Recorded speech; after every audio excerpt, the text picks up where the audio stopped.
Hi everyone, I'm meteorologist David Glenn.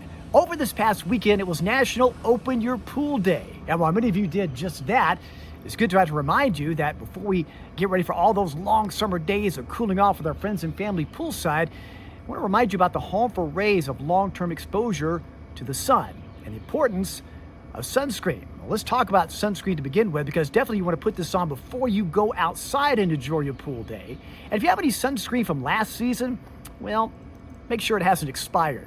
But also the other number to look for is the SPF factor. Make sure it's broad spectrum UVA, UVB protection. And it's at least SPF 30 or higher. The higher the number, the better the protection. Now again, many of these sunscreens are waterproof and sweat proof, but they don't last all day. So if you've been out in the water or sweating, you definitely want to reapply for about an hour and a half.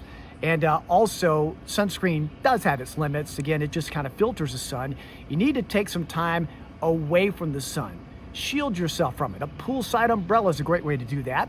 But if you're going to be in the water with your head exposed at all times, consider a baseball cap.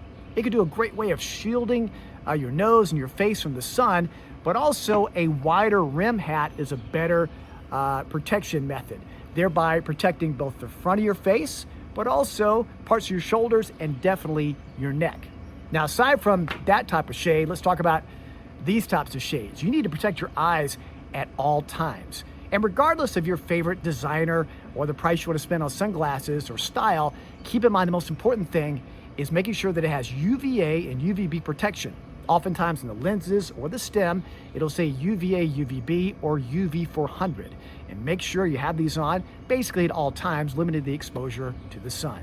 So again, let's get forward and get ready for a long summer season of fun, but let's also make sure we're doing it safely. Thank you so much for making Storm Track 9 your first choice for local weather. To stay up to date with the latest, please like and subscribe.